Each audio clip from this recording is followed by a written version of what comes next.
Dear students, welcome to my YouTube channel. আজকে আমরা পড়ব দ্বিপদ প্রক্রিয়া বা বাইনারি অপারেশন। এর আগের কয়েকটা ক্লাসে এই চ্যাপ্টারে বেশ কিছু অংশ নিয়ে আমরা আলোচনা করে ফেলেছি। আমাদের আজকের ক্লাসের পর এই চ্যাপ্টার কমপ্লিট হয়ে যাবে। আজকের ক্লাসে আমরা আলোচনা করব অ্যাডিশন মডুলো n এবং মাল্টিপ্লিকেশন মডুলো n বলতে কী বোঝায়। তাহলে শুরু করি আজকের ক্লাস।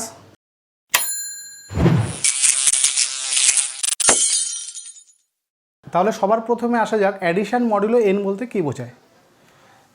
এ এবং বি দুটি ইন্টিজার নিলাম। তাহলে এ এবং বি এই দুটো ইন্টিজারের মধ্যে অ্যাডিশন মডুলো এনকে আমরা এ অ্যাডিশন মডুলো এন বি এইভাবে ডিনোট করব। এ এবং বি এর অ্যাডিশন মডুলো এনকে আমরা এইভাবে ডিনোট করব A plus N B. A addition modulo N B বলতে কী বোঝায়? Least non negative remainder when A plus B is divided by N.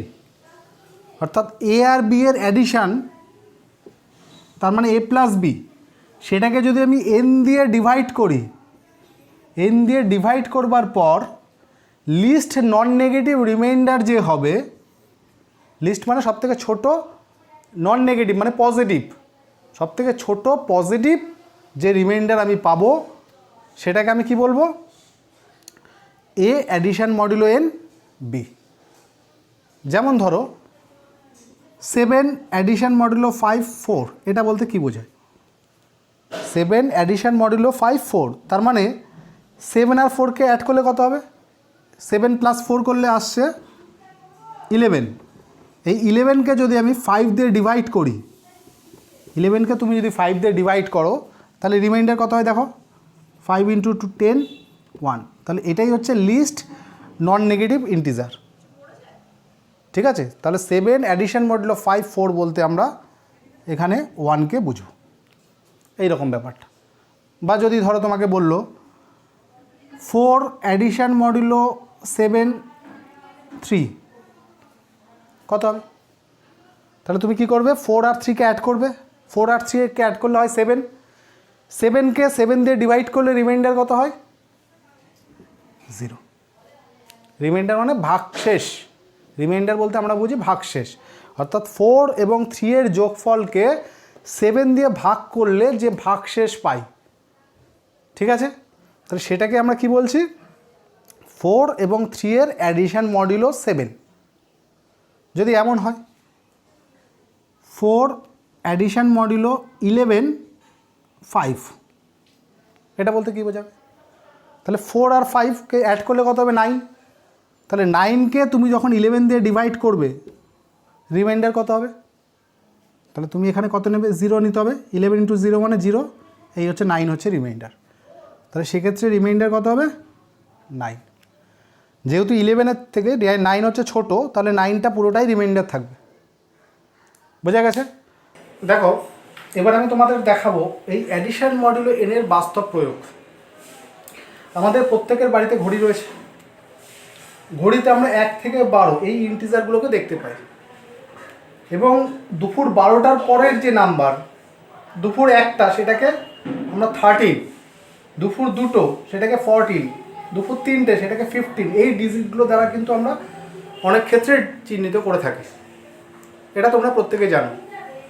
তাহলে এইখানে দেখো, ঘড়িতে যেহেতু এখানে আমরা 12টা ডিজিট দেখতে পারি, তাই এখানে অ্যাডিশন মডুলো 12 কাজ করে। কিভাবে কাজ করে? ধরো ঘড়ির থেকে একটা ডিজিট নিলাম 8, তার সাথে আমি অ্যাড করছি 10। তাহলে 8-এর সাথে 10 অ্যাড করলে কত হয়? 18। এই 18 বলতে কোন নাম্বার সিস্টেমটাকে বোঝাচ্ছে এখানে? ঘড়িতে 18টা বাজে, এটা বলতে আমরা কি বুঝি? 18টা বলতে কিন্তু আমরা এখানে 6, অর্থাৎ সন্ধ্যে 6টাকে বুঝি।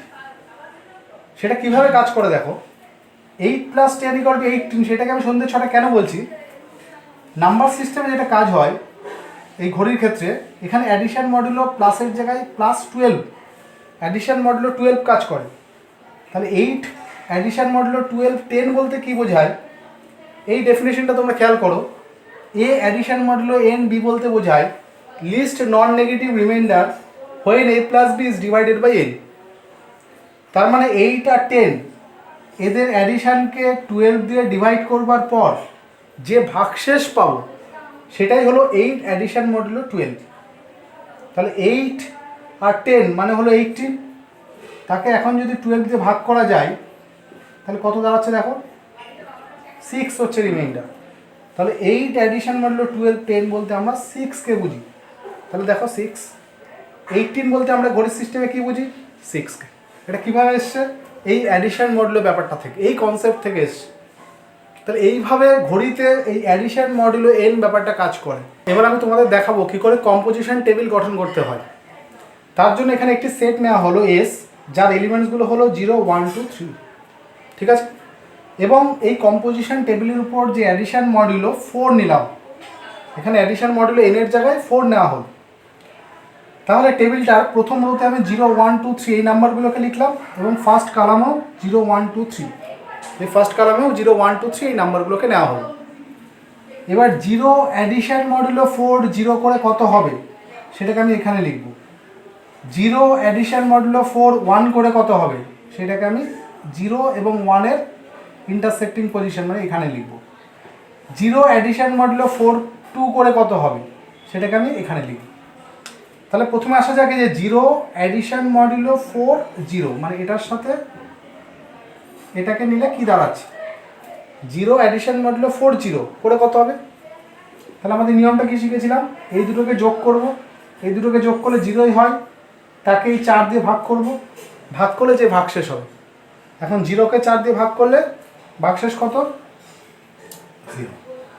নেক্সট 0 অ্যাডিশান মডুলো 4 1, এটা করে কি দাঁড়াচ্ছে, 0 অ্যাডিশান মডুলো 4 1।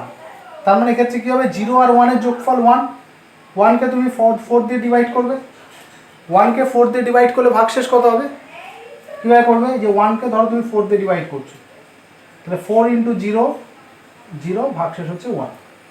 তাহলে এখানে ভাগশেষ কী দাঁড়ালো 1।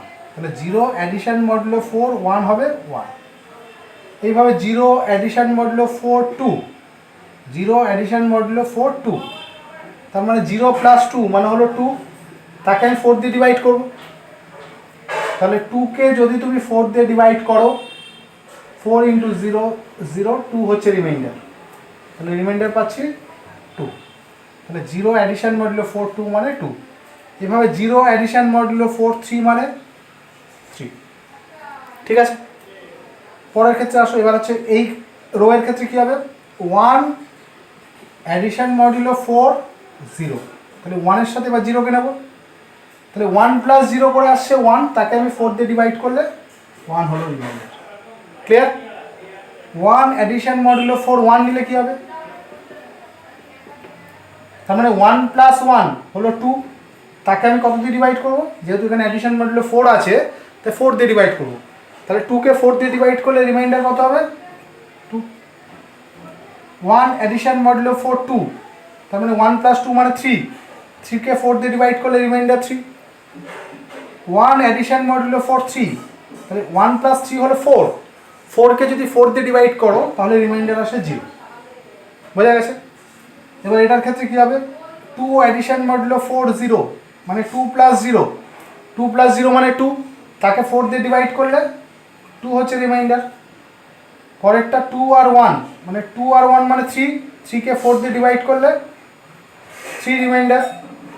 তারপর হচ্ছে 2 অ্যাডিশান মডুলো 4 2 মানে 2 প্লাস 2 মানে 4, 4কে তুমি যদি 4 দিয়ে ডিভাইড করো রিমাইন্ডার হবে 0।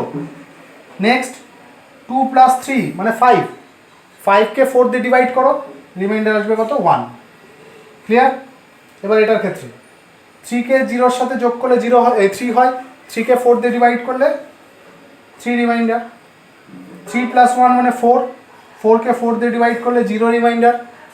নেক্সট 3 প্লাস 2 মানে 5, 5কে যদি 4 দিয়ে ডিভাইড করা যায় রিমাইন্ডার আসে 1। এবং লাস্ট 3 প্লাস 3 মানে 6, 6কে যখন আমি 4 দিয়ে ডিভাইড করব তখন রিমাইন্ডার পাবো 2। এইভাবে একটি কম্পোজিশন টেবিল গঠন করতে হয়। এবার আমি এই কম্পোজিশন টেবিল থেকে এই যে সেটটি যেটা আমি ধরেছিলাম এস, যার এলিমেন্টসগুলো 0 1 2 3, এই যে সেটটি, এই সেটের উপর এই অ্যাডিশান মডুলো 4 এটি দ্বিপদ প্রক্রিয়া বা বাইনারি অপারেশন হচ্ছে কিনা, এটি কমিউটেটিভিটি বা বিনিময় সূত্র মেনে চলছে কিনা, এই সেটের একসম উপাদান বা আইডেন্টিটি এলিমেন্ট আছে কিনা, এবং এই সেটের প্রত্যেকটি পদ ইনভার্টেবল, অর্থাৎ প্রত্যেকটি পদের ইনভার্স আছে কিনা, এই বিষয়গুলো নিয়ে এক এক করে আমি আলোচনা করব। তাহলে তুমি এই টেবিল থেকে কি করে এইগুলো বুঝবে? দেখো, প্রথমে আসি এই অ্যাডিশন মডুলো 4 এটি বাইনারি অপারেশন হয় কিনা। দেখো, সেটের এলিমেন্ট 0 1 2 3, তাহলে এই 0 1 2 3 আর এই 0 1 2 3 এদের মধ্যে এই অ্যাডিশন মডুলো 4 অ্যাপ্লাই করে আমি এই এলিমেন্টগুলো পেয়েছি। এই এলিমেন্টগুলোর প্রত্যেকটা রোতে খেয়াল করো, প্রত্যেকটা রো বা প্রত্যেকটা কলাম যদি খেয়াল করো, কোনো রো বা কোনো কলামে এক এলিমেন্ট একের বেশি নেই। এই রোতে 0 1 2 3 এক এলিমেন্ট দুবার আছে।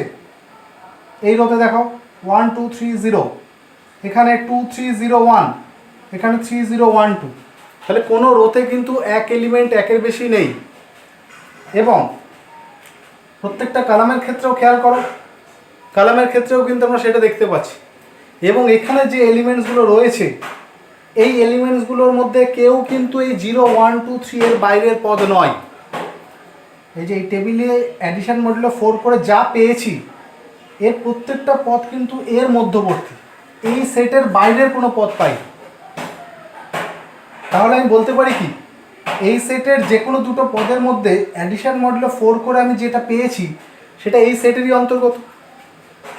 তাহলে ডেফিনেশন যেটা ছিল বাইনারি অপারেশনের, যে সেটের যে কোনো দুটো পদ যদি এ আর বি হয়, তাহলে এ স্টার বি করে যদি সবসময় এস সেটের পদ হয়, তখন আমি কি বলি, এই স্টারটাকে বাইনারি অপারেশন বা দ্বিপদ প্রক্রিয়া বলি। তাহলে এখানে যে পদগুলো পেয়েছি সবই কিন্তু এই সেটের অন্তর্গত, এর বাইরের কোনো পদ নয়। এই কারণে এই অ্যাডিশন মডুলো 4 একটি দ্বিপদ প্রক্রিয়া বা বাইনারি অপারেশন বলা হয়। এটাকে ক্লোজার প্রপার্টিও বলা হয়, এটাকে আমরা ক্লোজার প্রপার্টিও বলে থাকি। ঠিক আছে, তাহলে এক নম্বরটা বোঝা গেল। নেক্সট, বিনিময় সূত্র মেনে চলছে কিনা। এই বিনিময় সূত্র মেনে চলছে কিনা তুমি কি করে বুঝবে?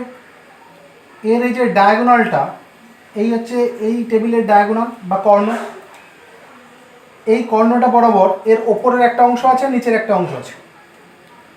দেখো এইখানে কি আছে, 1 2 3 রো বরাবর, এখানে দেখো কলাম বরাবর 1 2 3, ঠিক আছে। সেকেন্ড, এখানে রো বরাবর 3 0, সেটা এখানে কলাম বরাবর দেখো 3 0। থার্ডে এখানে রোতে আছে 1, এখানে কলামে আছে 1, অর্থাৎ এই যে রো আর এই যে কলাম ইকুয়াল, এই রো এই কলাম ইকুয়াল, এই রো এই কলাম ইকুয়াল। তাহলে টেবিলটা যদি এইভাবে গঠন হয়, তখন তুমি টেবিল দেখে বুঝতে পারবে যে এই টেবিলের প্রত্যেকটা এলিমেন্ট বিনিময় সূত্র বা কমিউটেটিভ ল মেনে চলে। কমিউটেটিভ ল মানে এই সেটের যে কোনো দুটো এলিমেন্টের মধ্যে এ স্টার বি করে যা হবে, বি স্টার এ করে তাই হবে। তুমি টেবিলটা দেখলে বুঝতে পারবে। ধরো এই যে 1 অ্যাডিশন মডুলো 4 2, 1 অ্যাডিশন মডুলো 4 2 করে 3 হয়েছে, তাহলে 2 অ্যাডিশন মডুলো 1 করে 3 হতে হবে। তাহলে দেখো 2 অ্যাডিশন মডুলো 4 করে দেখো 3 আসে, ঠিক আছে। এই যে 1 অ্যাডিশন মডুলো 4 2 করে, যে 1 অ্যাডিশন মডুলো 4 2 করে কত আসছে 3। তাহলে বিনিময় সূত্র মানতে গেলে 2 অ্যাডিশন মডুলো 4 1 করেও 3 হতে হবে। তাহলে যে 2 অ্যাডিশন মডুলো 4 1 করে কত পাওয়া যাচ্ছে, দেখো 3 পাওয়া যাচ্ছে। এই দুটো সমান।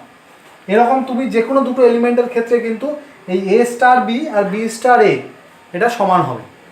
অর্থাৎ টেবিলটা দেখে যদি তুমি বুঝে যাও যে এই রো এবং এই কলাম, এই রো এবং এই কলাম এবং এটা আর এটা যদি ইকুয়াল আসে, তাহলে অবশ্যই এটা মেনে চলবে, ঠিক আছে। তাহলে টেবিলের এই ডায়াগোনাল বরাবর নিচের অংশ আর এই উপর অংশ এই সিমেট্রিক, ঠিক আছে। একটা রো বরাবর একটা কলাম বরাবর সিমেট্রিক আসে, যদি আসে তখন আমি বলবো এটা বিনিময় সূত্র মেনে চলছে। নেক্সট আমরা আলোচনা করব একসম উপাদান বা আইডেন্টিটি এলিমেন্ট। এই যে সেটটার, এই সেটটির আইডেন্টিটি এলিমেন্টকে কীভাবে তুমি নির্ণয় করবে? দেখো 0 1 2 3 এই যে কলাম, এই কলামের এর পাশে দেখো আরও এরকম 4টে কলাম আছে। 0 1 2 3 এই কলামের ইকুয়াল কলাম কোনটা? দেখো 0 1 2 3 এই যে সেকেন্ড কলাম, এটা কিন্তু এই কলামের ইকুয়াল। তাহলে এই বরাবর উপরে কে আছে, জিরো, এই জিরোটাই হবে আইডেন্টিটি এলিমেন্ট। তাহলে তুমি টেবিল থেকে কীভাবে আইডেন্টিটি এলিমেন্ট খুঁজবে, এই যে কালাম, এই কালামের ইকুয়াল আর কোন কালাম আছে, যদি এই কালামের ইকুয়াল কালামটা এখানে থাকতো তাহলে এই 2টা হতো আইডেন্টিটি এলিমেন্ট, এই কালামের ইকুয়াল কালাম যদি এটা হতো তাহলে 3 হতো আইডেন্টিটি এলিমেন্ট। তাহলে এখানে এই যে টেবিলটা, এই টেবিলে এই কালামের ইকুয়াল কালাম কিন্তু এইটা, তাহলে এই বরাবর এখানে কত আছে, 0। তাহলে 0 হচ্ছে এখানে আইডেন্টিটি এলিমেন্ট বা একসম উপাদান। এইভাবে তুমি টেবিল থেকে আইডেন্টিটি এলিমেন্ট বা একসম উপাদান নির্ণয় করতে পারো। এক্ষেত্রে তুমি খেয়াল করে দেখবে যে কোনো দুটো এলিমেন্ট নিয়ে আইডেন্টিটি এলিমেন্টের যে ধর্ম সেই ধর্ম কিন্তু মেনে চলছে। ঠিক আছে, নেক্সট হচ্ছে ইনভার্স বা বিপরীত নির্ণয়। প্রত্যেকটা পদের একটা ইনভার্স আছে। ঠিক আছে, এই ইনভার্স তুমি কী করে নির্ণয় করবে, প্রথমে তুমি টেবিলে দেখবে তোমার টেবিলের প্রত্যেকটা রোতে ওই আইডেন্টিটি এলিমেন্ট আছে কিনা, সেটা সবার ফার্স্টে দেখবে। দেখো টেবিলের প্রথম রোতে এই যে আইডেন্টিটি এলিমেন্ট 0 আমি বলেছিলাম, 0 হচ্ছে আইডেন্টিটি এলিমেন্ট। ফার্স্ট রোতে যে 0 আছে, সেকেন্ড রোতেও দেখো এই যে 0 আছে, থার্ড রোতেও এই যে 0 আছে, এবং ফোর্থ রোতেও 0 আছে। তাহলে প্রত্যেকটা রোতে এই 0 অর্থাৎ আইডেন্টিটি এলিমেন্ট আছে, এটা সবার প্রথমে চেক করবে। ঠিক আছে, তাহলে 0, এই যে 0 এর আইডেন্টিটি এলিমেন্ট কী হবে, দেখো এই রোতে আইডেন্টিটি এলিমেন্ট কোথায় আছে, এখানে। তাহলে 0 বরাবর এখানে হচ্ছে তার আইডেন্টিটি এলিমেন্ট, তাহলে তার সেই বরাবর ওই কালামের এলিমেন্ট কে আছে, 0। তার মানে তুমি বুঝবে 0-র আইডেন্টিটি এলিমেন্ট, সরি 0-র ইনভার্স হলো 0। কারণ ইনভার্সের ক্ষেত্রে আমাদের ফর্মুলাটা কী ছিল, যে a star b equal to e, বিকে আমি এর ইনভার্স বলবো যদি এর সাথে বিকে স্টার করে ই মানে আইডেন্টিটি এলিমেন্ট হয়। তাহলে যে 0-র সাথে তাকে অ্যাডিশন মডুলো 4 করলে এই ই এটা হচ্ছে আইডেন্টিটি এলিমেন্ট পাওয়া যাচ্ছে। তাহলে 0-র সাথে আমি 0কে নিলে এটা পাচ্ছি, তার মানে 0-র ইনভার্স হচ্ছে, 0-র ইনভার্স এক্ষেত্রে কত, 0। 1-এর ইনভার্স কত, তাহলে 1-এর আইডেন্টিটি এলিমেন্ট এই রোতে কোনটা আছে, এখানে, সেই বরাবর এখানে এলিমেন্ট কত, 3। তাহলে 1-এর এই 1-এর ইনভার্স হবে 3। কেন 1-এর ইনভার্স 3, 1-এর সাথে অ্যাডিশন মডুলো 4 3 নিলে তবে আইডেন্টিটি এলিমেন্ট পাচ্ছি।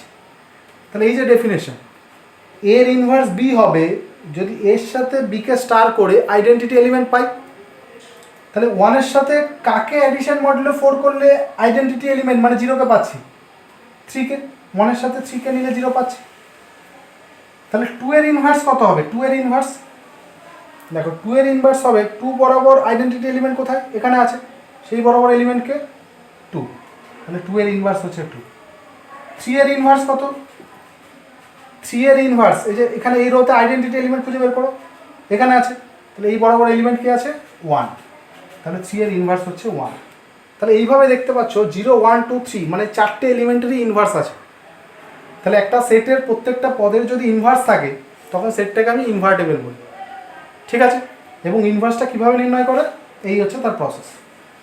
তাহলে এই যে টেবিলটা তুমি গঠন করলে, এই টেবিল থেকে খুব সহজেই তুমি এই সেটটা বাইনারি অপারেশন হচ্ছে কি না, এই সেটটা প্রত্যেকটা এলিমেন্ট কমিউটেটিভ হচ্ছে কি না, এই সেটে আইডেন্টিটি এলিমেন্ট আছে কি না, এই সেটের প্রত্যেকটা এলিমেন্টে ইনভার্স আছে কি না, এই বিষয়গুলো কিন্তু এই কম্পোজিশন টেবিল থেকে খুব সহজে বোঝা যায়। তাহলে আজকের ক্লাস আমাদের এই পর্যন্তই থাকলো। এর পরের ক্লাসে আমি মাল্টিপ্লিকেশন মডুলো n বলতে কী বোঝাই সেটা নিয়ে আলোচনা করব। তারপর আমার এই বাইনারি অপারেশন টোটাল কমপ্লিট হয়ে যাবে।